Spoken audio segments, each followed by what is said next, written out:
کو اللہ نے فرمایا میں جواب دیتا ہوں جو صحابہ کرام کو بیوقوف کہتے ہیں وہ خود بیوقوف ہے، تو میں اس ساتھی کو بیوقوف اعظم کہوں گا، کمینے اعظم کہوں گا، ذلیل اعظم۔ اور پھر کہتے ہیں ریاست مدینہ بناتے ہیں۔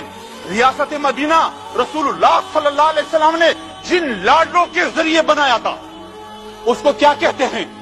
اس کو صحابہ کرام کہتے ہیں۔ صدیق اکبر سے لے کر بلال حبشی تک یہ جتنے صحابہ کرام تھے ان کے برکت سے، ان کے خون سے، ان کے جرأتوں سے انہوں نے ریاست مدینہ کا بنیاد بنا ڈالا تھا۔ اور یہاں کا بن اشرف کے وارثین کے لاڈلے کہتے ہیں کہ نہیں وہ ڈرپوک تھے اور وہ جو اپنی جرأت سے مال غنیمت حاصل کرتے تھے احلت لی الغنائم رسول اللہ فرما رہے ہیں، اور اس غنیمت کو لوٹ مار سے تعبیر کرتے ہیں۔ اور پھر صبح خیبر پختونخوا میں انہوں نے نصاب میں بھی یہ تبدیلی کی کہ غنیمت کو لوٹ مار سے تعبیر کیا ہے۔ کتنا بڑا ظلم ہے اسلامی جمہوریہ پاکستان کے ساتھ، کتنا بڑا ظلم ہے ریاست مدینہ کے نام کے ساتھ۔ اس تعفن زدہ زبان سے ریاست مدینہ کا مبارک نام نہ لیا جائے۔ ریاست مدینہ ایک مقدس نام ہے اور اس مقدس نام کو بے عزت نہ کرے۔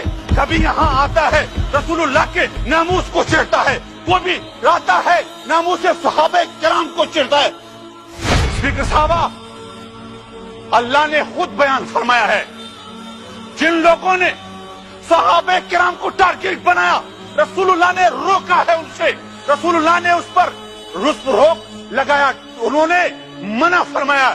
اللہ فی اصحابی لا تتخذوا غرضا من بعدی، رسول اللہ فرماتے ہیں کہ میرے صحابہ کرام کو ٹارگٹ نہ بناؤ، تنقید کا نشانہ نہ بناؤ۔ انہوں نے نشانہ تنقید بنایا، کس کو بنایا؟ رسول اللہ کے صحابہ کرام کو، اور جو رسول اللہ کے صحابہ کرام کو تنقید کا نشانہ بناتے اللہ فرماتے ہیں ان لوگوں کے بارے میں میں ختم کرتا ہوں، ایک منٹ میں ختم کرتا ہوں مسٹر اسپیکر صاحب، اللہ نے اس لوگوں کو کیا کہا؟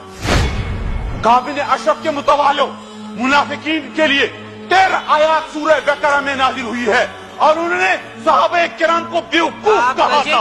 الا انہم هم الصفا، اللہ کی نبی کو اللہ نے فرمایا میں جواب دیتا ہوں جو صحابہ کرام کو بیوقوف کہتے ہیں وہ خود بیوقوف ہے، تو میں اس ساتھی کو بیوقوف اعظم کہوں گا، کمینے اعظم کہوں گا، ذلیل اعظم۔